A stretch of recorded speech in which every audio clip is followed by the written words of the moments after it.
Yes. Okay. Hello and good afternoon, everyone.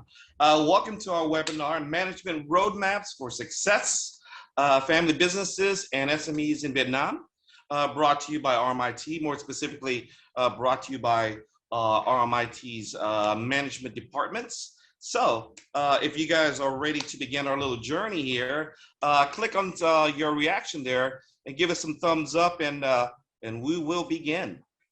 Yeah? Some thumbs up, please. Ready, all right, fantastic. Some little thumbs up, fantastic, all right. So, all right, as I said, welcome. My name is Huck, and some of you may know me.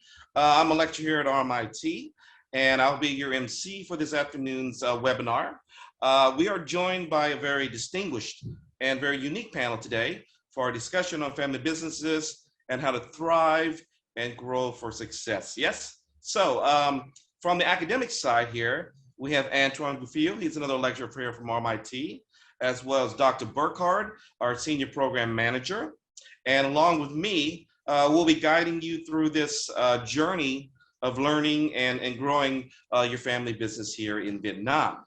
And from the industry side, we are pleased to welcome several young and dynamic industry experts here who are here to share their personal experiences and opinions about how to navigate through these challenging times with your family businesses, yeah? So more specifically here, we are joined by Mr. Trong, head of export at Chinh Steel, Mr. Hoang Nguyen, head of communications and marketing department at Binh Pharmaceutical Company, and our last speaker there is Mr. 𝐬𝐩𝐞𝐚𝐤𝐞𝐿, a manager of corporate travel agency and the travel desk over at EXO Travel. Yes? Okay, fantastic. So let's take a look at our agenda, what we'll be talking about today. All right, so right now, this is currently our opening welcome speech, and I'm gonna hand over the mic to Dr. Burkhardt in a few minutes. He's gonna give you a little bit of information and background before we begin. And then we will begin our first sharing session. There, Mr. Trong will be talking about family businesses and the internationalization of it, and some challenges and opportunities that go along with it. And in our second session, we'll be doing a transition of generation in family businesses with Mr. Hoang Nguyen. And finally, in our last sharing session, Mr. 𝐬𝐸𝐞𝐚 will be talking about the actual governance of the family business. Yes. And all of these sharing sessions will be about 15 minutes long. And then finally, we'll have a 30-minute Q&A sessions with all the guest speakers and moderated by Antoine and myself. And then finally, we'll have a 5-minute wrap up with Dr. Burkhardt, okay? All righty. So now, before we begin our first sharing session, I'm going to hand over the mic to Dr. Burkhardt, and he's going to provide us with a little background and context for our topic today, okay? Dr. Burkhardt?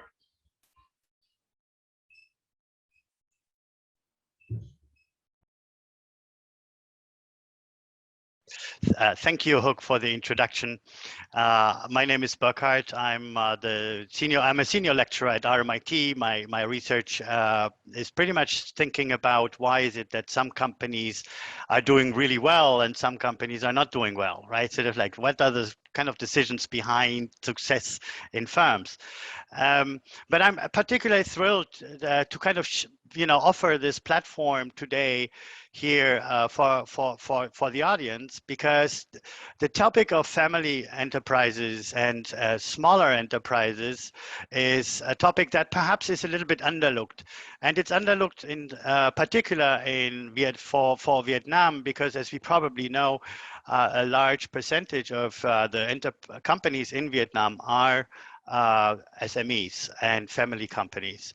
So I just wanted to share a little bit of background on SMEs and in Vietnam. But so I pulled out some numbers. So usually what is an SME, right? An SME is a company that has usually less than less than 200 employees, right? Sort of less than 200, that's the official definition actually in Vietnam, less than 200 employees or less than 10 billion Vietnam dong in capital. The other countries would say less than 250, then we are talking about an SME. A family-owned company is exactly that. It's owned by, as a majority, by a family. And and most SMEs are family companies, family-owned companies, right? So there's a strong overlap between SMEs and family-owned firms. I just wanted to say that, so if you think about the employment, so actually large companies, so these are the non-SMEs, right? Sort of the non-SMEs, they employ around half of Vietnam's workers. That means that the SMEs employ the other half. But perhaps strikingly, the non-SMEs actually generate much more value for Vietnam. That means the SMEs actually create less value than their fair share, right? So the productivity of employees is lower. So there's a huge potential for SMEs to get better, right? Sort of to improve their productivity. And I will just briefly talk about why this might be the case. But I wanted to really sort of this is just very beginning, but I wanted to kind of share a picture with you. This is a hotel in Japan near Tokyo, near Nikko, if you have ever been there. This is maybe you have heard of ryokans. Ryokans are kind of spas, hot spring. It's not really a hotel. It's kind of a spa where you go. And this hotel is actually more than a hotel because it's very interesting. It is actually the oldest family business in the world. It was founded in 718. And so that is 1,303 years ago, and this hotel is still, so it was founded by Mr. Hoshi and it's still run by one person called Mr. Hoshi. And it has changed ownership and management in 46 generations over 1,300 years. That's amazing success story, and perhaps we can learn something about how they did that, right? But this is particularly interesting if we look at how many family companies actually survive when they transition from one generation to the next. Think about sort of the founding generation. Of course, we have 100% of the companies that kind of are are alive. The second generation, sort of like the children of the founding generation, 40% of those companies actually will not exist anymore. They will go bankrupt, right? And then again, the third generation, almost one half will go bankrupt. And then in the fourth generation, sort of again, one half will go bankrupt.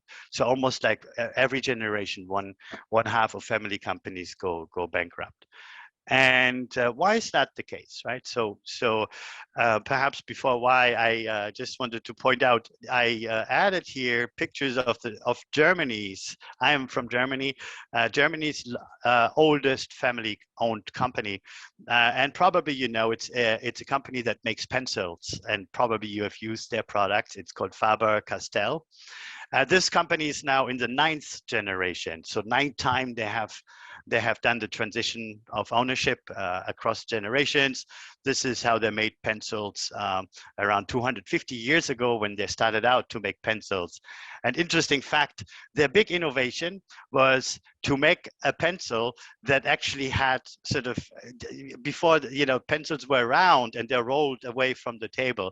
But the big innovation was that the pencils actually had corners, so they wouldn't roll away on the table. So that was innovation, 200 years ago, right? But so what is so special about family companies, right? So, and as I said at the beginning, I think we oftentimes overlook the specialties or the kind of idiosyncratic features of family companies. The first one is sort of an obvious one, right? So family companies tend to be small companies, and by being small, you may have a disadvantage, right? So if you don't really have economies of scale, that thing. So it's maybe harder for you to fight on cost or so. Family companies tend to have difficult access to finance.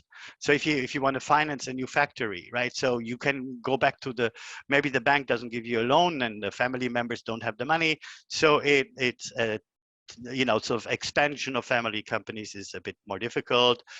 As you know, big topic is that obviously the ownership and the management tend to be the same. So in family companies. So who controls then the manager? If there's no controller. In public companies, in larger companies, we have a board of directors, which is we don't have in family firms, right? So oftentimes, then we see oftentimes that there are family disputes. There is no unique sort of alignment across family members about the vision of the company and how the company should sort of operate in the future. Corporate governance is an issue. So who really makes decisions? What are the rules of decision making in companies? And transition, from one generation to the next. Sometimes the next generation is not interested or is not capable to run the company as much as the previous generation. So what should we do in that case? And so I'm really excited to kind of have this platform today where we get three different perspectives on these issues. These issues are, again, very sort of like thinking this through is very important because many of us are working for or are involved with family companies, and as we have seen, family companies tend to be a little bit having lower productivity than larger companies. So understanding sources of problems is great, and perhaps we can hear also some approaches to solutions that are specific to family companies today. So thank you everyone for coming, and I'm excited to hear from our panel today. Thank you. All right, thank you, Dr. Burkhardt. That was very interesting, especially about the pencil. I didn't know it was done back then. Yep, all right, so let's go ahead and begin our first sharing session here.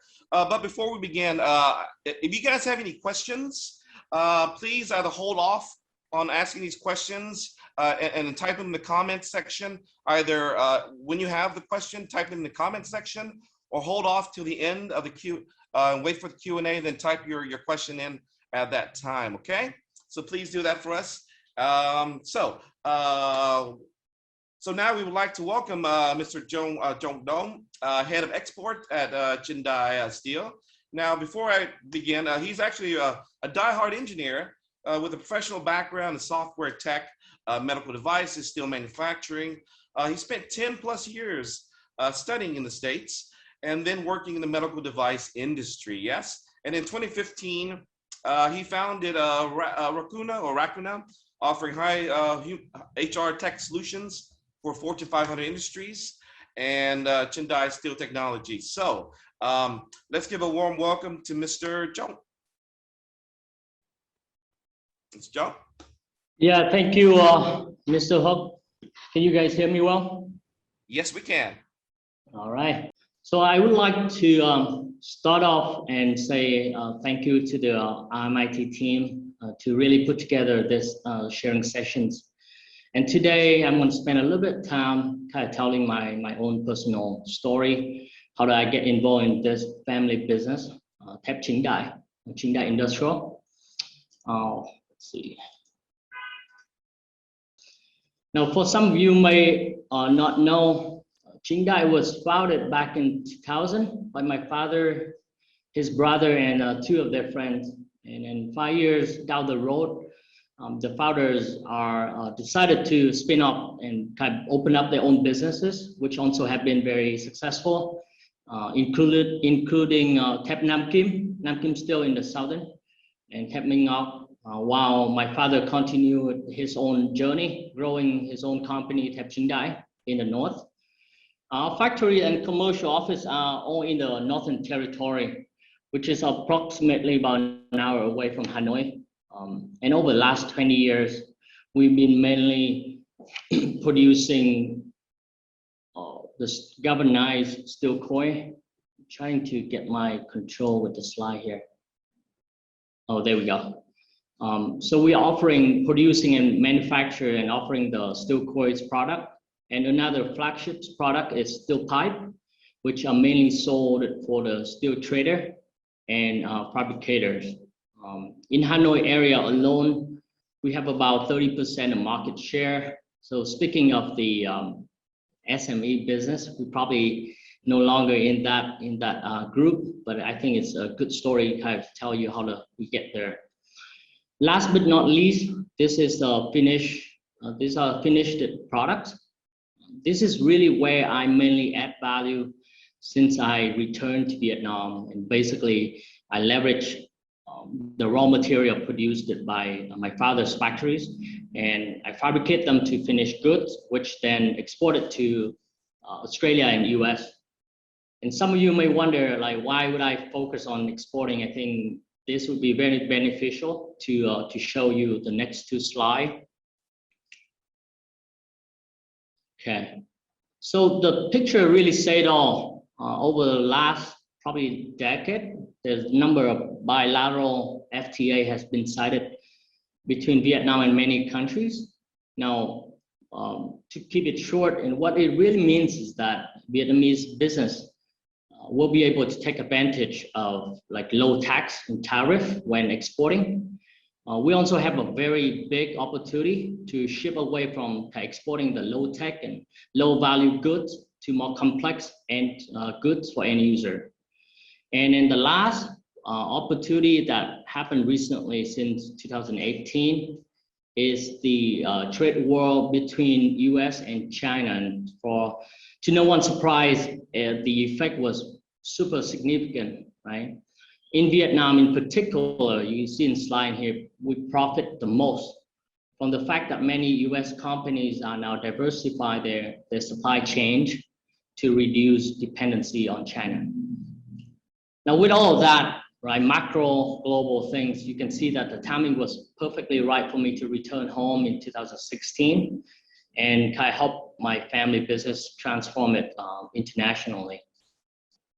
To make it more easy to visualize, I put together like one slide to kind of summarize my homebound story in chronological order. So about 5 years ago, 2016, I made my way back to Vietnam after 10 plus years living and working in the States. And at that time, some of my close friends thought I was nuts because I already have established my career, my professional network in the medical device industry in the States. And then, I mean, don't get me wrong. I mean, I'm super proud of the steel manufacturing work that my father has been doing, but it did not really bring joy and excitement to me every morning. Just to be a trust fund baby. That's what I kind of make fun of myself. So I like to challenge myself on building new things, and exporting stuff, like exporting goods, one of that. So I launched a new business entity called Chinh Steel Technology. It's a trading, it's also manufacturing entity. We started humbly in 2016 with only 36 containers exported, and they are mainly trial orders to Australia. And at the beginning until now, our direct competitions are with China suppliers. I mean, they truly are great competitors. It took us a lot of time to find our value propositions, our unique selling point. But once we figured out, the journey just has been incredibly exciting for us. In 2017 and 2018, we witnessed about 400% to 1300% growth rate compared to 2016. And some of you may have already been to Australia, as you probably know, agriculture are the second biggest industry there. Many equipment, infrastructures for cattle farm, feedlots, polo clubs are made by us here in Vietnam. So basically using raw material from the father's factories and make it to finished goods and export it, right?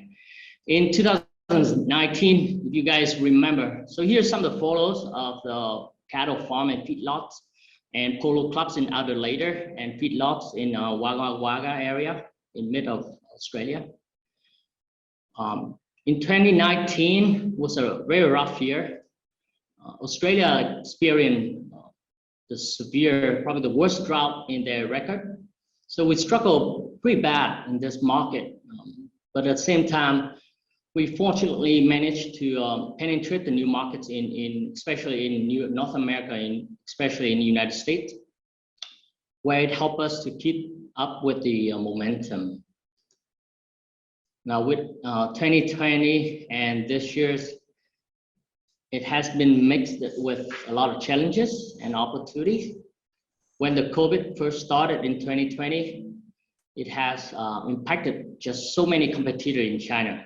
And at the same time, Vietnam was also a very successful case in managing COVID, and it created a huge opportunity for our company to sub China as a main supplier for steel product to United States. Now, in addition, we also transition our productions to new products that have stronger demand during COVID time. And one of them is like providing the infrastructure system for data centers for Amazon and Google. And during COVID time, as you guys probably noticed, that many people have to change, right? They shift to work remotely. And as a result, the demand for cloud service provider to expand the data center, right? The demand just grow crazily.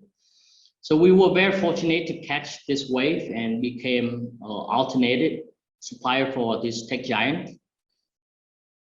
Now, many of you here probably have family businesses and that you are currently working for, or maybe one day be part of, and you will know that there's just zillion challenges that you may have to overcome. For the time today, I kind of like to share my two biggest one that I really resonate with me over the last 5 years since I began my journey back home. The very first and foremost challenge, let me move to the next slide here. Okay, here's some of the photos of the product we export during this time, COVID time. Okay, there we go. I think the most important to notice is building trust. Building trust with the current leadership team. This probably, in fact, is critical to anyone to be successful in a new role, in a new company. People really trust the people that they know. That's a fact, right? Regardless that your background, either the son of chairman, right? People only trust people that they know. And you will see doubts from other leaders. It's just simply unavoidable and understandable, right? The three things that I kind of learned when building trust within the organizations, oops, I go too fast, is that I need to be present, right? I need to be present to the team, the new folks who have lack of trust on me. I gotta stay humble regardless of my background or experience, right? Really put my ego away, have the humility to learn what other people do and find out how they did it. And secondly, has to walk the talk. Basically means that gotta be willing to go out of the way, right? Doesn't matter if you're a leader, gotta pick up the trash, clean up the factory floor with the team after production shift. Last but not least, it's really to cherish small wins and give away recognition to staff when they unexpect the most. Right? This is actually one of the principles that mentioned in a very popular book called The Psychology of Persuasion by Dr. Robert Cialdini, that I would highly recommend you to check it out. One sec, moving to the next slide. There we go. The second biggest challenge that I found is to change the old habits. I mean, changing is tough. Everyone knows it, especially imagine in a manufacturing company with many years of legacy. This is a place where people tend to be, they smart, they technical, but they very risk adverse, right? If things are work, then keep it in that way. So my 2 cents in here, when to make change is to really create a new safe environment for changes. So myself was very fortunate that I was successful to gain the buy-in from the BOD, the board of director, to start up with an entirely new business. Basically, some people may call it a sandbox environment, right? So it's my job to convince them to give me that sandbox environment. And secondly, it's really focused my energy on choosing people with right attitude first, right? So people with right attitude first, not people with the right skill at first. And some of you may have watched a video on YouTube called Leadership from Dancing Guy. I refer it as a rule of the first followers, right? The first followers must be the right one with the right attitude. And that's really the two key, I would say the two key things that I have implemented when I try to change the old process and old habits within my father's company, right? And last but not least, really spend time investing on coaching, honing the skill and mentoring program. So really protect them and grow their skill and give them the new opportunity to develop new cultural traits, new processes, and new mentality for changes. So with that in mind, to be respectful for time, that's the end of my story, and I'm open up for any easy questions. Okay, why don't we hold off the questions to the end, Trong? Thank you very much for that. It was actually a very interesting. I'm sure the students have a lot of questions, but we're going to hold all of that off to the end. Okay. All right. Next, we would like to welcome Mr. Hoang. He graduated from the University of Bath with an M.Pharm. He's the ex-president of SVUK, which is the Vietnamese Student Association in the UK. He was a lecturer, or is a lecturer at Hanoi University of Pharmacy, and head of communications over at Binh Pharmaceutical Company. And of course, he has his own hobbies such as reading, running, and traveling. So we'd like to give a warm welcome to Mr. Hoang, and he'll be talking about transitioning of generation in family businesses. Yes? All right, Mr. Hoang. Yeah.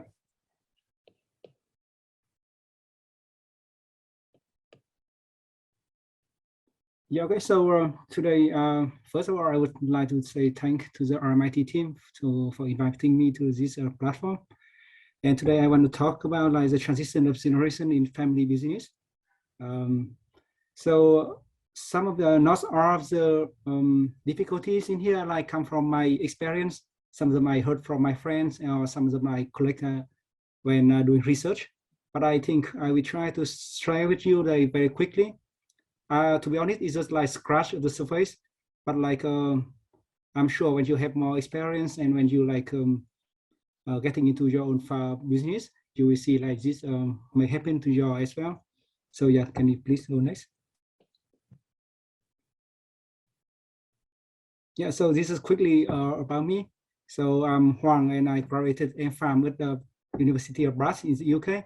So I studied there 6 years, and back to Vietnam.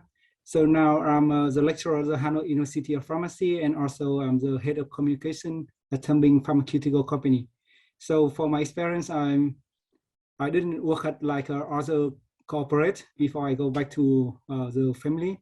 I just work at the clinician pharmacist as a Dairy Fort hospital back in UK. So to be honest, it was not I take all of the experience, business experience before I go back to the family. Okay, yeah, can we go next? Yeah, so about our company, the Binh Pharmaceutical Company. So we established in 2010, but to be honest, we have been doing the work in pharmaceutical market for around 2000. In fact, we are having the medicine for 3 generations. So we have now around 250 employees. We focus on herbal medicine and food supplements, and we have some 𝐬𝐩𝐞𝐚𝐿 Binh, Tran, the goods, and Mermao, which we use for the, for the osteoarthritis, for the IBS, and we have some gout, and we have some for high cholesterol, and so a new product to improve men's health and sexual health. And we are kind of well known for television advertisement. Can we go next slide? Yep. So this is some of the KOLs you can see, like we have been hired. So if you come from the north, I think you can recognize most of the face. Yeah, quite a famous face, and we spend lots of marketing package on televisions. So that's how we sell directly, because we are a B2C company. Yeah, please go next.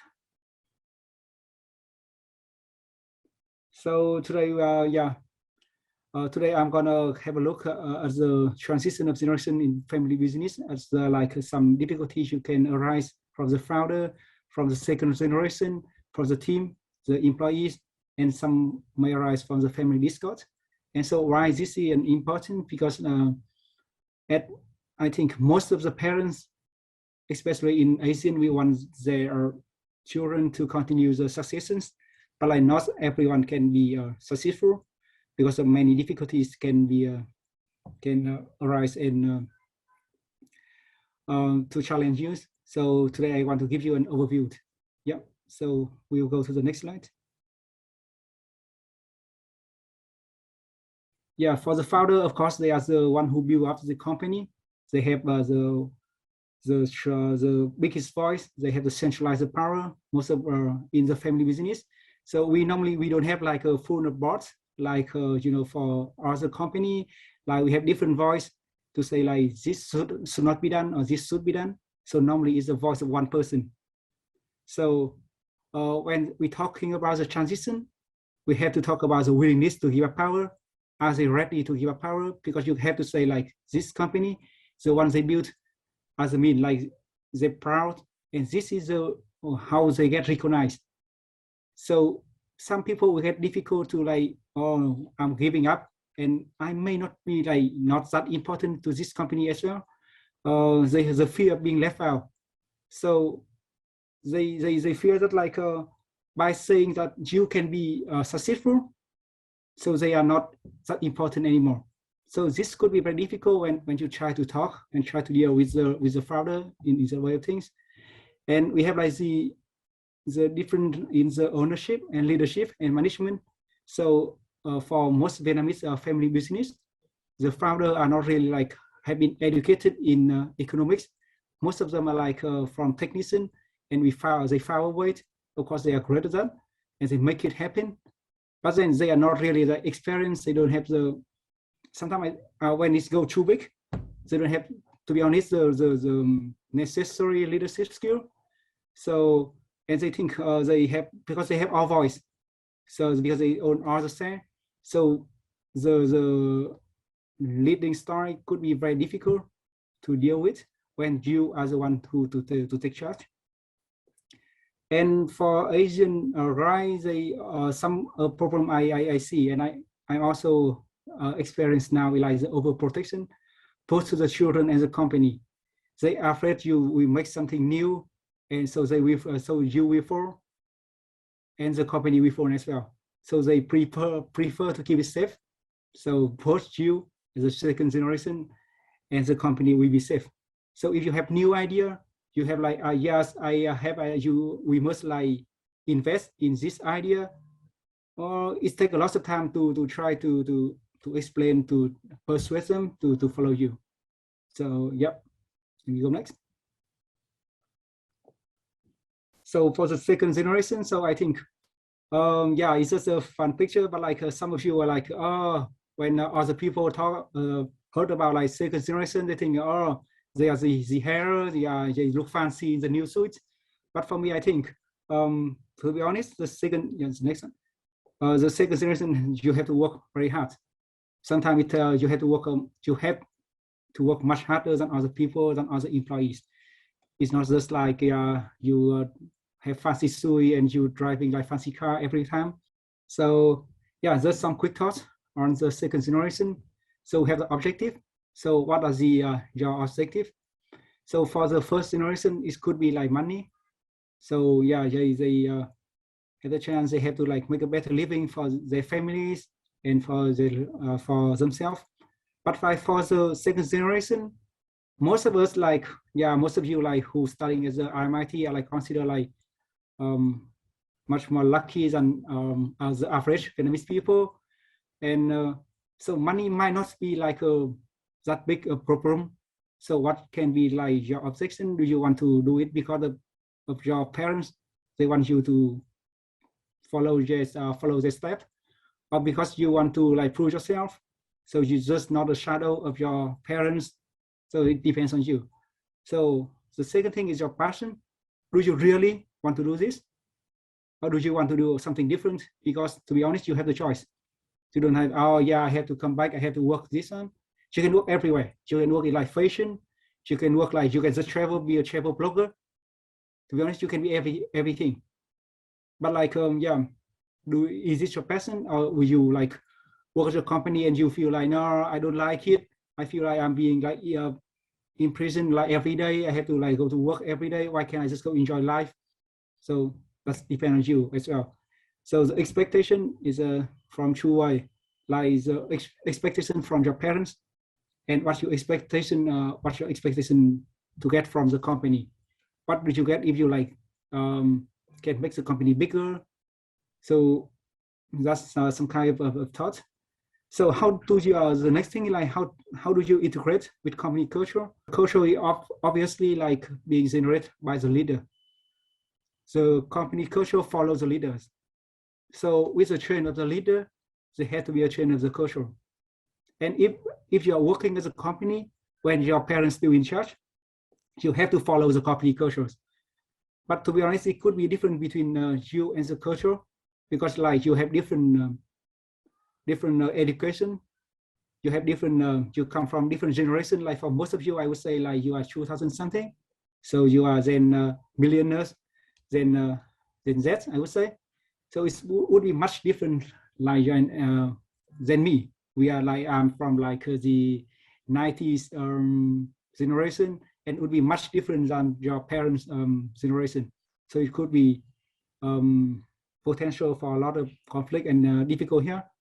And the last thing is like sometimes when you work in the family company, you have to fight with the loneliness. Like in my case, it will be difficult to say I have friends at work. Yeah, we say things, we talk about our family, we go to wedding together, but we have different living standards. We have like different purpose in life, and we have like and to be honest, I don't think we refer to each other as like friends. We could be a good colleague, yes, but as a friend, I think it's quite difficult to say because I'm much younger than most of the senior in the company. Yeah, next please. And of course, the employee is the team. So the first one is like who do you keep and who do you work with?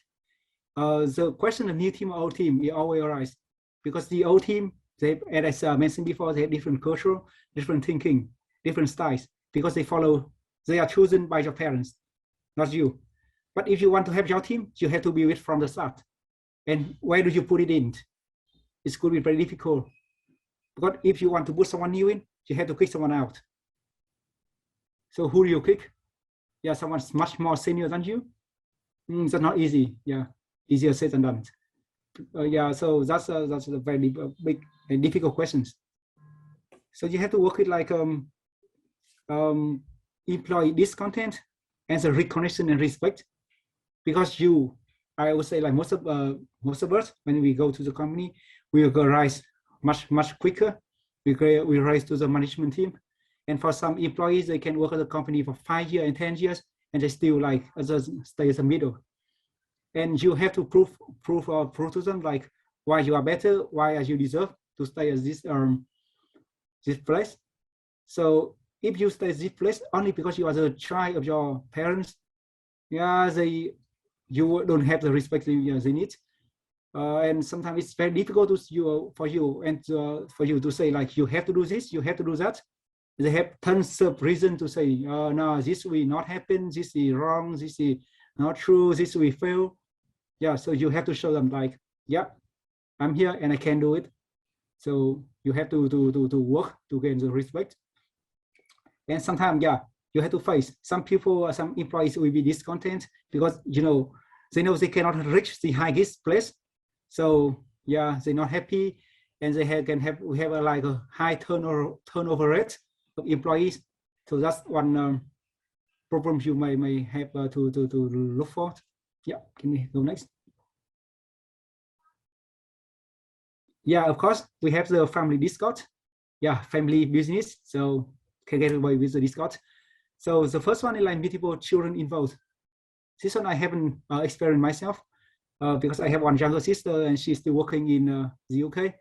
So only me, but like I can think of the summer problem like may arise like when we have like 2 to 3 different 2 to 3 children, and each of us may have like different like view, different prospect for the company.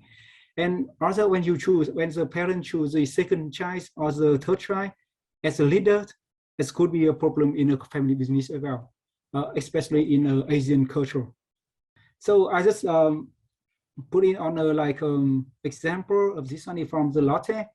So they have like the 4 members of family, like they have a lots of like trial going between trying to get like who controls the family or business. Yeah, it's a big one, of course. So this one is like happened in Vietnam. It's very big one. The Nam Á Bank. This one is Vietnamese. So I just put it here so to show that this one is not happen like just in like other country so far away. It happens a lot in Vietnam. Much more common than you think. So this is a problem like you have to think about. The other thing is like the family members on board. So sometimes you have like different members, so maybe your aunt, maybe your uncle who on the board of management, and because in the family they have a bigger voice than you. So in the company, do they have the bigger voice as well, or do they have to listen to you? This could be a problem. Yeah. So we can have the conflict between children and parents. So sometimes we can have the problem with our parents. I think it happens a lot. And it may make the management of the company much more difficult when you have to see the face of each other like every day. I don't talk about like some people may have to like very deep psychological problem, but maybe just the normal thing, the small thing in life could make it difficult already. For my experience, I experienced when I first go to the company and I have to talk to my parents. I say I can be a good employee, or I can be like a good son, but I cannot be good at both. So I had to. We had to choose, and I make the choice to move out. I live still nearby, but just we don't live together. So yeah. So when I have some problem at work, I go home. I can have peace. I don't want to like I have problem at work and I go home. If we see each other again, I like argue again, and it's very very very stressful for me for that time.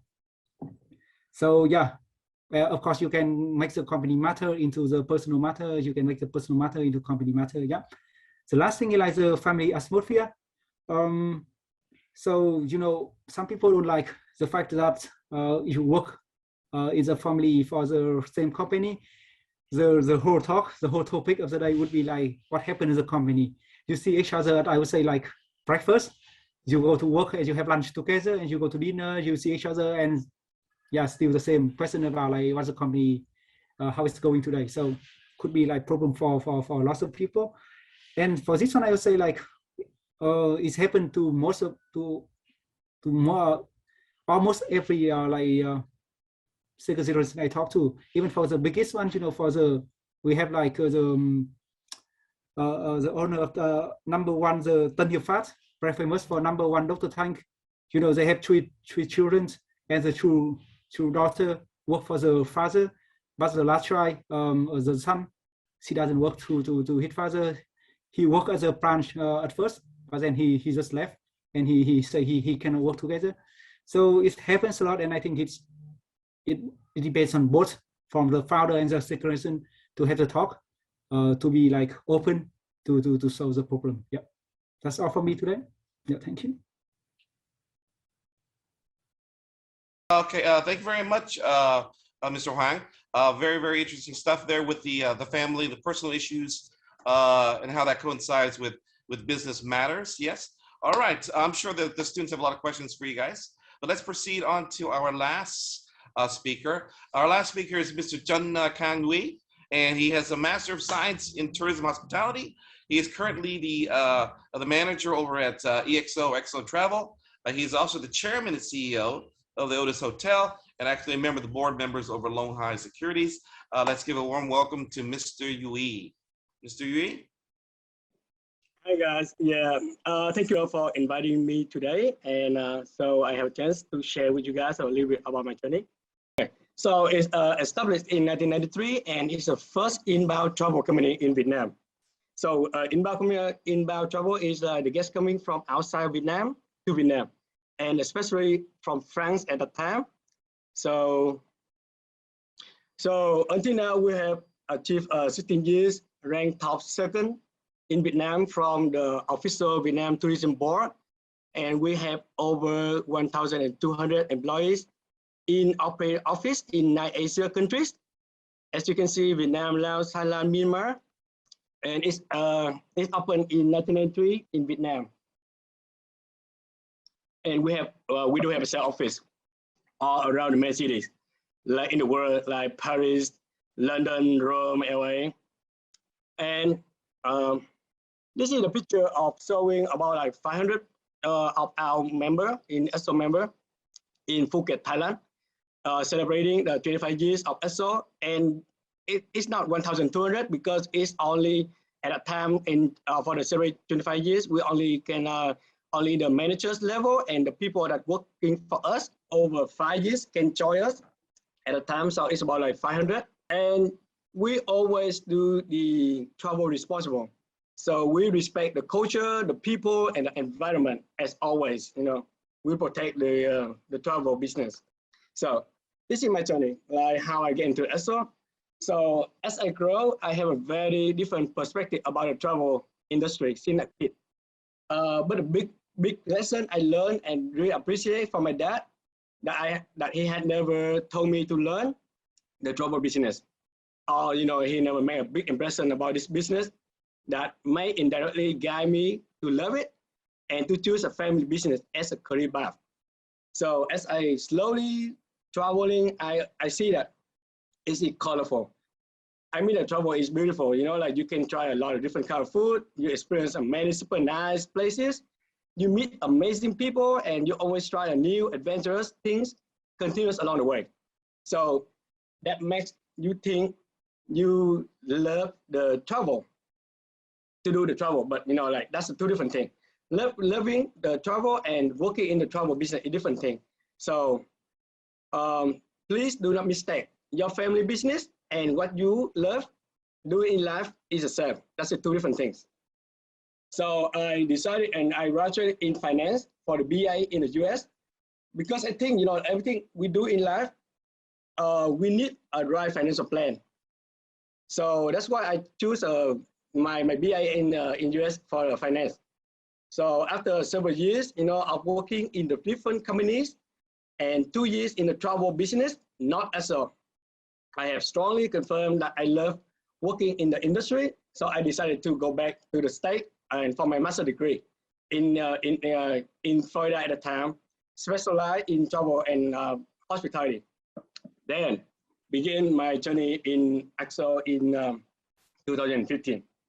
So, you know, at the beginning when I joined, I want to join a company to learn everything, even the smallest thing, to fully understand it.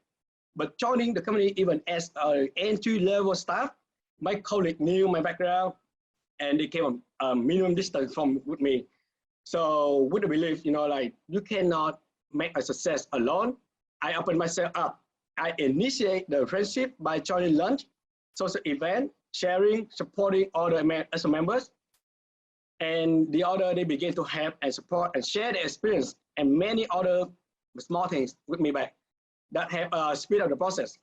And so I can learn everything. this is very interesting. You know, like I never expect, you know, like learn it fast that way. You know, like open yourself up. So after, you know, like you have a friendship at work. So the next big thing is how to get the trust, respect, and starting to develop the business to the next level of success. So SO Travel is a multinational business that has over 1,000 employees, in around the world, 10 country operation. So it has been doing well and developed well for the past 28 years. So even in the COVID time, like as we know, many international travel companies have been sadly shut down, but SO is still there. So back into the time in 2015, when I came in, the core business had been managed very well by 10 general managers in each country, so around the world. And in Vietnam, together with 14 department managers. So I decided to continue being the decision maker as the member of the board of directors and as a manager of the corporate, and you know, like development the business. So I decided to take a mentor in develop the new totally different businesses and implement the new technology in the business. So you know, like by doing that, there are three important positive points, which are the first thing: the managers, especially the GM and other managers, will not fear they will be replaced by me, or you know, and I will not involve directly with their daily work, so they would not feel uncomfortable or untrusted. So so the second thing is time is limited. I didn't want to involve in something that already been running so well, so I could have more time to improve development the company. So, and the third thing is if I only manage the company well, people would think, okay, he is a nice guy and good management skill, and that's it. That's all it. So if I still in a management board, I can be a decision maker, and I create a totally new business based on existing one, then that would gain me my friend at work, which we call it belief, respect, making the morale, loyalty most increasing, because you know, like I think the world is changing fast. Friendly leader is not enough. A capable leader is what we needed. So by doing that, the company kept on running well, and I was able to do several big new steps together with having my two friends at work that supporting me along the side. So look at what, so the next one is the escalating. So how can I you know, escalate the business? So I look at what we already have in SO, and what can I do to make it better? What do I need to have more? So then I came with several new like plans, you know, in my mind, and I planned for several years when I start making friends. But you know, I start with the first three things, and the first one is I implementing a technology into the business, a system that we can use all the platform, including the mobile phone, for guests to book tour, hotel, airline ticket, restaurants, even the tour guides. Through it, they will get confirmed much sooner compared with the old-fashioned way by calling, emailing, or even coming to office and waiting for response. So in the future, when everything integrated, they will just get the answer at just one click. And the second thing is that, you know, like we have a million guests every year into 10 different countries. So I begin a new business is open a hotel, because you know we sending guests into different supplier. So why don't just send guests into our supplier? It's a hotel. And the third thing is expanding your connection, because you know, like if you just work in the company to get every day, you will just in that, you know, like you only have that connection. So I joining the official YBA, the Youth Business Association of Vietnam, which is 𝐬𝐩𝐞𝐚𝐿, and all the trusted organizations like CAV for the hotel industry, USA student, UK student, to expand my network. By doing that, I can expand as a customer market. Also together, having new business opportunities and create new friendship that can support me and the company along the way also. So, okay, that's basically about my journey up until now. But okay, during the COVID time, what can we do, you know? One thing I learned during the COVID, as one of the leaders, you need to make the first hard step in time needed, like the COVID. Because during this time, as we knew, many businesses have been closed down, and we had to cut off some of the working time of the employees. The morale of the whole company is at a rock bottom. So I had to think a way to unite the whole team and helping the disadvantaged people at the same time. So either directly or remotely, but all together, so everyone can still be connected and connected with the company. And my way is together we do as much charity work as possible. So let me show you the video. Tiếp thêm niềm tin, sức mạnh với mong muốn sớm đẩy lùi dịch bệnh. Ngay từ khi dịch bùng phát ở thành phố Hồ Chí Minh, anh Trần Khang Duy, chủ một chuỗi khách sạn lớn ở quận 1, đã tiếp đón và hỗ trợ ăn nghỉ cho hơn 100 y bác sĩ. Cùng với Hiệp hội Doanh nhân trẻ của thành phố, cũng như các tình nguyện viên chung tay kêu gọi, đóng góp kinh phí hỗ trợ cho các lực lượng phòng chống dịch nơi tuyến đầu. Đóng góp cho quỹ 10.000 bộ đồ bảo hộ cấp 3 chuyên dùng trong khoa cấp cứu hồi sức tích cực cùng bệnh viện điều trị Covid.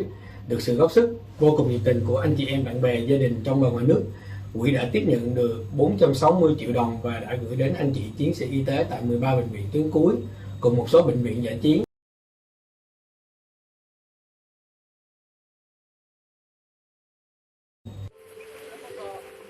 Với mong muốn tiếp tục đồng hành và tiếp thêm sức mạnh cho lực lượng tuyến đầu, giúp các y bác sĩ có được sức khỏe tốt để thực hiện nhiệm vụ, cũng như hỗ trợ những hộ dân có hoàn cảnh khó khăn, anh Duy và Hiệp hội Doanh nhân trẻ thành phố đã tích cực kêu gọi thực hiện chiến dịch 10 tấn lương thực không đồng. Và nhờ sự góp sức của các nhà hảo tâm, chiến dịch đã gửi tặng 111 tấn lương thực đến 14 bếp ăn từ thiện trên toàn thành phố. Hàng tuần, anh Trần Khang Duy và mọi người còn gửi đến các chiến sĩ ở các chốt kiểm soát, khu cách ly, các địa điểm tiêm ngừa vaccine, các nhu yếu phẩm thiết yếu như mì, sữa, trứng. Nhờ sự góp sức của tất cả anh em, bạn bè xung quanh, Duy và team Audit cùng mọi người đã chuẩn bị được đến sáng nay là được 3.688 phần quà để gửi đến tất cả các bé hoàn cảnh khó khăn và mồ côi.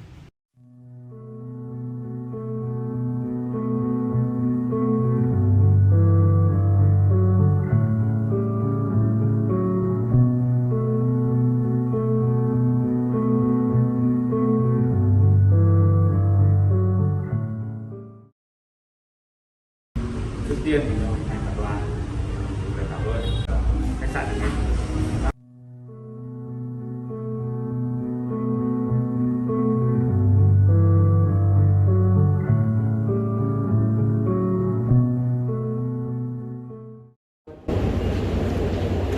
Chào hết anh em, chào hết mọi người. Tôi Trung Linh chào từ xa hết rồi, mọi người xin ngày này thấy họ xin không sân hết ở đây, tôi xin không sân hết ở đây. Cảm ơn nhé.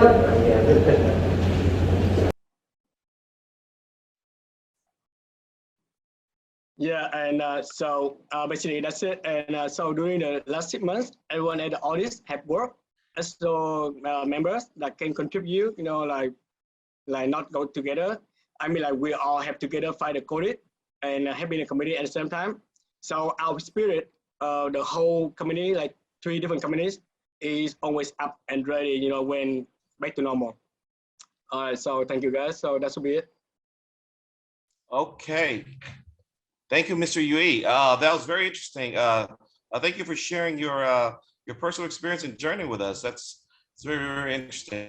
All right. So I believe that concludes our sharing session. But now we're going to open up the Q&A here, and I believe we have I saw a lot of questions there in the chat. I believe Antoine has a question there too. Antoine, you wanna open up the questioning? Yeah. Thank you very much, Hug. Thank you very much to our 3 guests for your very inspiring experiences. And I know, and I can see it really resonates with our students, because a lot of them are about to live the same experience as you.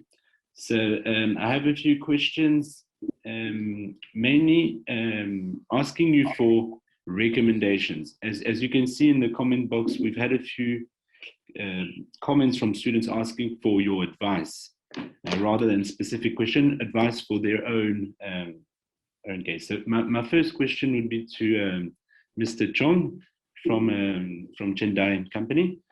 You shared your amazing start in the company in 2016 and how much change you brought by going from a traditional company making raw material to one innovating and making high added value products, which require a lot of innovation and, as you said, require a change in culture.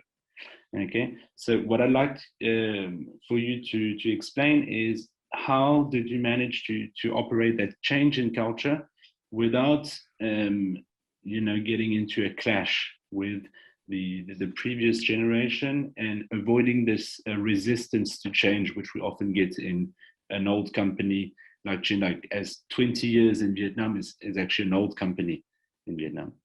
Right. So if you could share with us, that would be great. Great, thank you for the question. So I think this question's it's probably resonated a lot of family business around the world, especially when you get into the new environment, right? You're gonna get so many doubts from people already there, right? Hoang's already said zillion reason for that. And I would like to kind of share what my approach is. I started out with the mentality that it has to be win-win, right?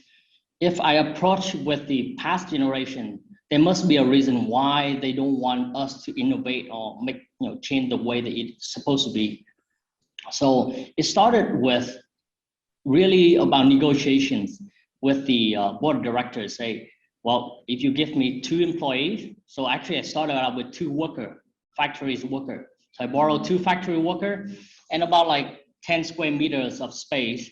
And the next thing I do is I put my own money. I have 5-6 years working in the States, so I'm willing to put my stake in it, right? I'll go out there to Australia, go find the one that already have relationship with our company or known our company and talk to them and say, what can I help you with? So start from the customers. I got the demand, right? It's like, wow, can you do this? Right? Like, if you want me to work as slave, I can. Well, we'd start with that mentality. And second is create what I already referred earlier, it's sandbox environment. And this is environment that very like a testing zone, safe with limited resources, right? Actually, a lot of money, a lot of time, a lot of protections actually kill the business, kill the startup. So start with that, have a leadership buy-in for a sandbox environment with limited resources, put my own stake into it, and slowly prove that, hey, there's people need this product and the demand is higher, right? So we started out with, in 2016, only 36 containers. So if you divide by 12 months, only 3 containers per month. And now, just after a year or 2, we've seen such massive growth and people start kind of lower their guard. It's like, wow, it sounds like there's opportunity here and he doesn't really waste our time and effort. And other leaders, as well as the management, kind of start, get the rapport and support first mentally, and second is resourcefully. So that's how we kind of started out back in 2016. Thank you. Did I answer your question, Anton? Yeah, no, that's great. And so if I may summarize, is not try and come in and revolutionize the company in one day, but go step by step and actually invest a lot of your own time and actually money in your case to show a proof of concept that what you're doing brings value to the business and slowly build that into the overall business. So right. That's a great recommendation to people who are about to join and have great vision and great plans, but to go step by step so that you do not come into a clash with a 20-year-old business and management team. Thank you very much, Mr. Trong. My next question is to Mr. Hoang. We talked a lot about the family aspect, okay, the relationships in the family, especially with the parents, the first generation. And you mentioned a few times the family pressure that's on the second generation. And from my classroom experience, I often hear those comments about the pressure, even more so in an Asian culture where the expectations are very high on the second generation. You gave an advice of not living in the same household to avoid the dinner clash. That's very true, because a lot of families in Vietnam share the same household. What would be your other recommendations to avoid getting into arguments with your parents outside of the office? To be honest, I wouldn't call my decision to moving out as advice. Yeah, otherwise I could be hated by the whole Vietnamese parents. But to be honest, like as a child, you cannot like avoid the confrontation with your parents. You always have the like, yeah, I don't like it every time. So to be honest, if you want to keep it to the minimum, you have to be like try to both of them to keep both of you to keep it like a professional. So when you are working, you have to remember like we are two people who work at a company. So we're not really just like dad and son or mother and son at the moment. So you have to like communicate with your parents to make it kind of clear. Because like I think it's the same for every children to have like argument with your parents. You don't happy, you say it, but sometimes you have to accept. You as the employees, you have to accept what your boss say. That's what I learned.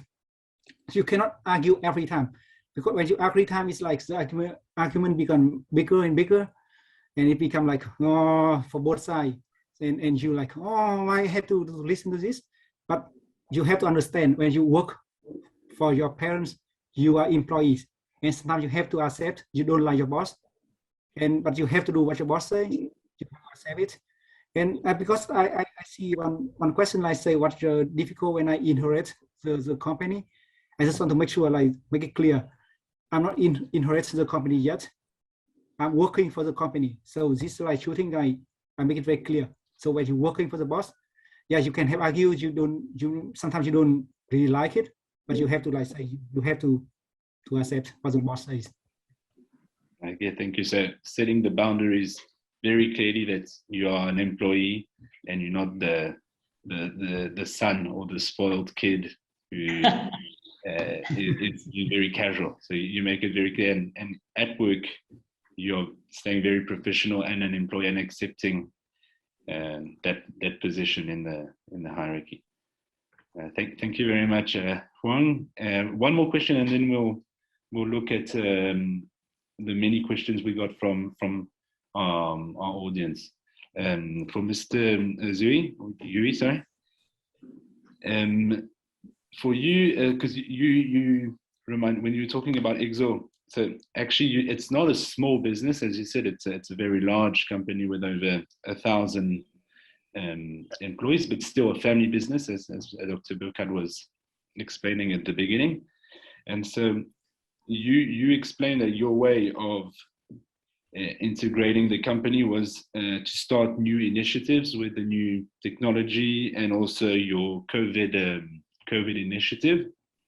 Is that what you recommend doing when you join in, proving that you're not just a good manager, but you said a capable leader by doing something new, which is not in the line of the business originally?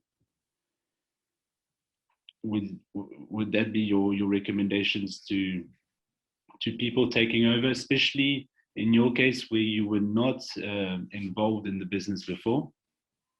Like because in SO we do have a general manager meeting like almost every week. So basically we will know and we will decide by every Friday. So yeah. That's it, how we integrate it, like everything together. And about the system that you're asking, it's a different thing, because it is between the business and the customer. I don't think it's involved in the management thing, but like I can give you an example about the how we connect managers and mostly managers together in the SO.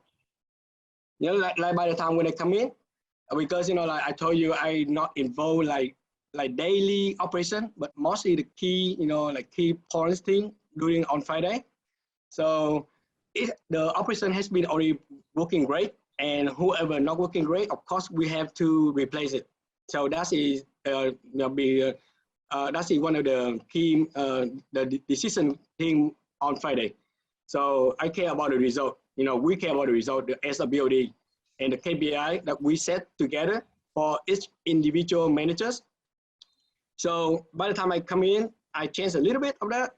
So I create a more closer relationship between the manager, because before I came in like as department, because in travel, so one manager will take care of the UK market, the other will take care of the like French market, the other will take care of the US market. So everyone is like working like all like different, you know, not all together. So basically we just go in, say hi, bye, have a meeting, and then that's it. So by the time when I came in, I try to connect more. So I create a, you know, like more like a, for example, like a karaoke night for the managers, like after the meeting on Friday, or the family kids barbecue picnic day on Sunday. Not every day, or not, I mean not every week, of course. Maybe once a month, maybe twice a month, but we're all together. So we create a bond, like stronger bond between the managers and the GM and the BOD all together.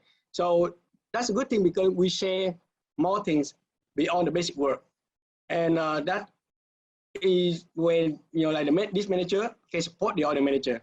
So, and I can see by doing that, the KPI has been raising not much more, but increasing more and more every year. So, and about the system, it's a new system. You know, like it's still under, you know, like the resource. It's not coming out yet. It's supposed to coming out on 2000 and by the end of 2020 last year, but because of the COVID, so we postponed it.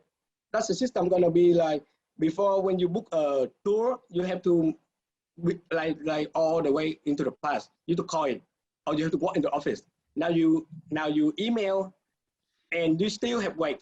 So now we create a system that we create a system that integrated everything together. Like we had the booking.com, they know which room going to be available. So we connect with the booking.com, for example.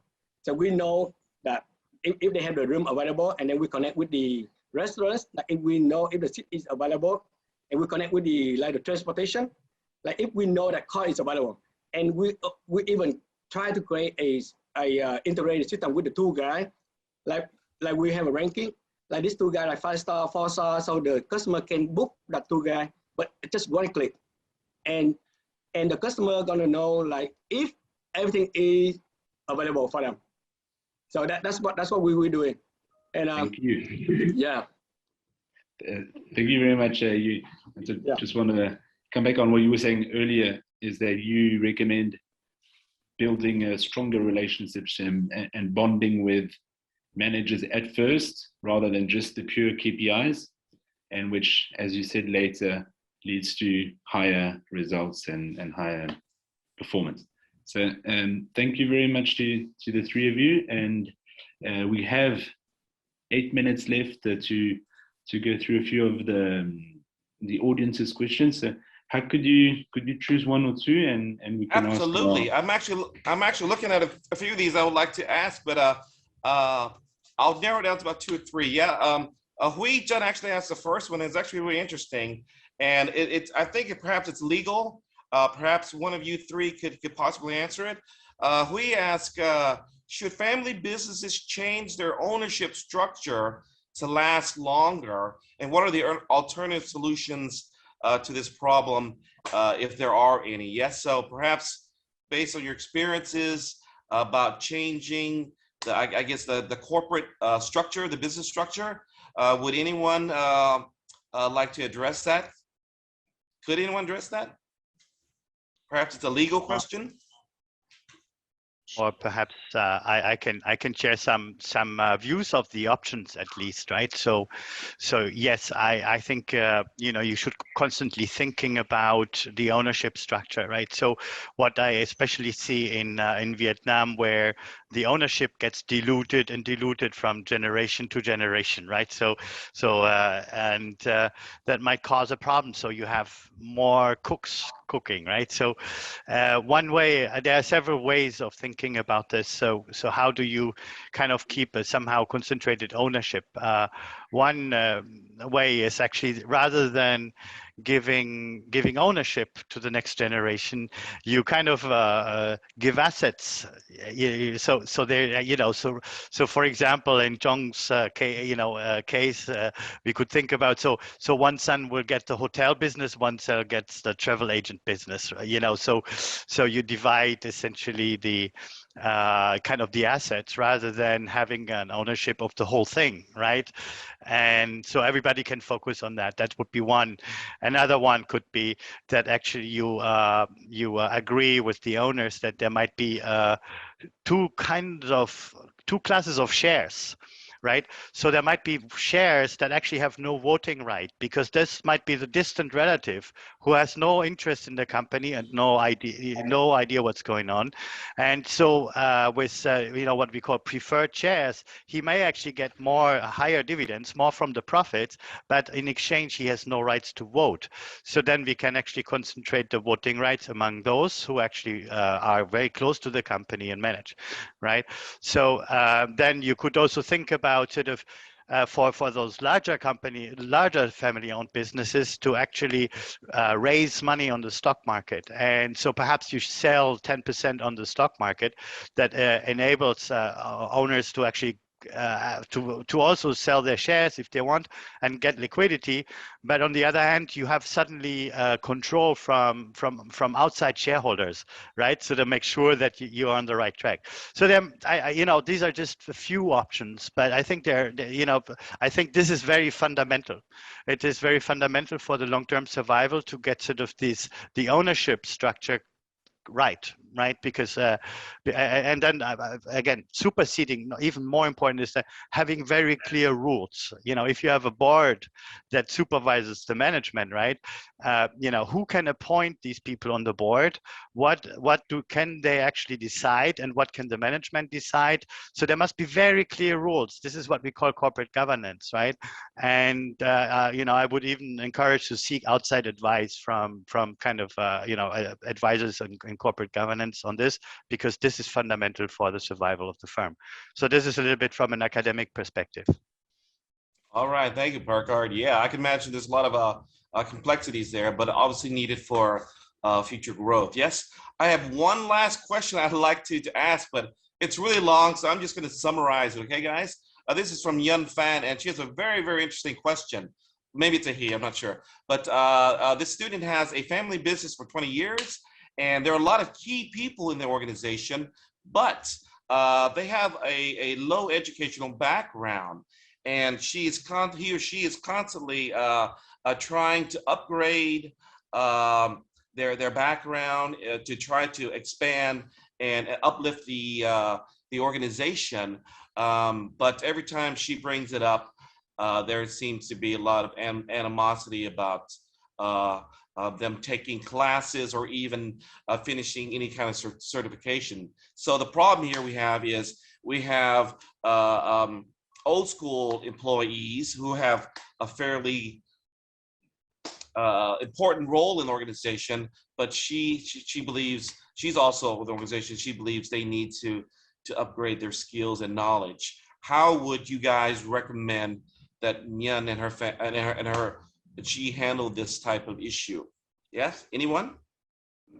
I can speak for that. In fact, I encountered that since started out. I mean, you can imagine with people in manufacturing, a lot of them it's old school blue collar job, right? Started out, but don't get me wrong, they may not have the educations right, but you gotta give them credits. They're talented in the practical way, right? That's the first thing. So we've got to be humble on that. And second of all would be instead of trying to think and like, hey, you got to change, you got to learn, you got to get education, I would recommend that you incentivize them in some way that, so for example, what I did is I give them opportunity to get educated, basically go all the way for have 1 day leadership training. To them, leadership is something about, working here for, many years, you will be a leader. That's not, that's more like manager, right? So incentivize them to have opportunity to learn, but you're not gonna, well, second of all, that you probably don't want to expect 100% of them will change. There's certain people will change, that's just nature, right? But the one that adapt will survive, that's the rule.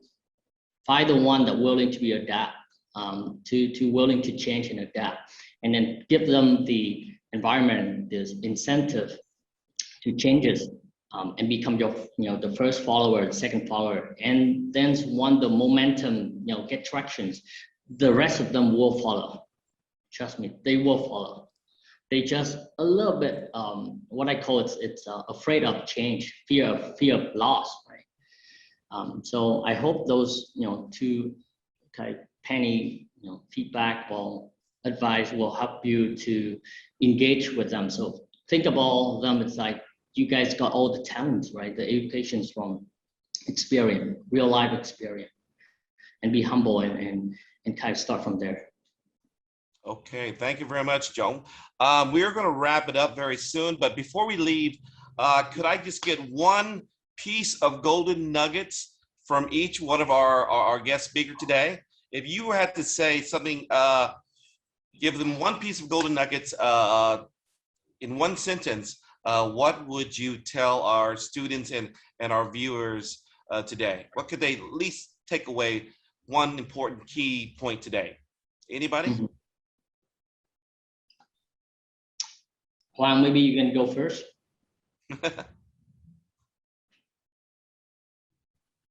Yeah, okay, so I think if you take just one thing from today, so it'll be like you can encounter a lot of difficulty when you do the transition, but just be patient, be apparent with your parents, with your boss, and don't be frustrated. Don't get too stressed out and say, yeah, I'm quit and things like that. Be patient and have a talk openly. I did. And I think when you have a talk, like you sit down, and because sometimes you just like, yeah, it's my parent, I just talk in like, in pajama at home. No, you ask them like, yeah, I have a serious talk, and yeah, can we have a talk? And I think when you have a talk like directly and openly, yeah, sometimes it resolves a lot of things, and it's normally a good thing. Fantastic. I think in my leadership class, we talk a lot about transparency, and I think that's what you were really trying to go at. Yeah. All right, Yui, Trong, one last piece of golden informational nugget. Okay. You want to go first or me go? Yeah, you go ahead. Right. So my not advice, just my sharing my experience. So to me, either you in the family business or anywhere else, especially during crisis time like this time, you may lose money or some other special thing. But one thing that you should never lose is the bond, like the connection of everyone in the company together. And as a leader, you will need to be responsible to make the first hard step to make sure this will not happen, because like company is not connected. It's not connected. Will not be a company anymore. So no connection in the company gonna fall apart. So that's just my thing to like why I think. Fantastic. I did hear the word trust mentioned throughout this, all three sharing sessions, and I think really that's what encapsulates what you're talking about. All right, Joe, last one. Yeah, so I think I would like to echo what Hoang just said in Vietnamese, right? Hãy sống chậm, really live slowly and enjoy that moment, right? Just treat this as like a normal business. You got boss, you got people that you need to persuade. You got to be humble, regardless of your background, regardless of their background, and work toward the win-win scenario. So hopefully you guys be successful in your career and your journey moving forward. Great. Thank you very much, Trong. Before I wrap it up, Dr. 𝐷𝐸𝐻 is going to give a little final thoughts and reflections. Yeah. Thanks again. So again, I'm really thrilled that we actually got this together here. This is in fact the first time that the management department organizes this around the topic of family businesses and small and medium enterprises. And can you put the next slide, please? Oftentimes when we think about SMEs and family businesses, we think there is a lot of disadvantages in smaller companies. And if you actually remember the story of David and Goliath, right? It's a biblical story. And if you remember, the small guy kind of defeated the giant, Goliath. But he defeated that giant because he knew two things. One, he knew his own strength. And he knew that actually the weaknesses of the giant Goliath, right? In fact, people that were very tall at that time, they had very, very bad eyesight. For example, so Goliath could jump around, and David could jump around, and Goliath could never hit the small guy, right?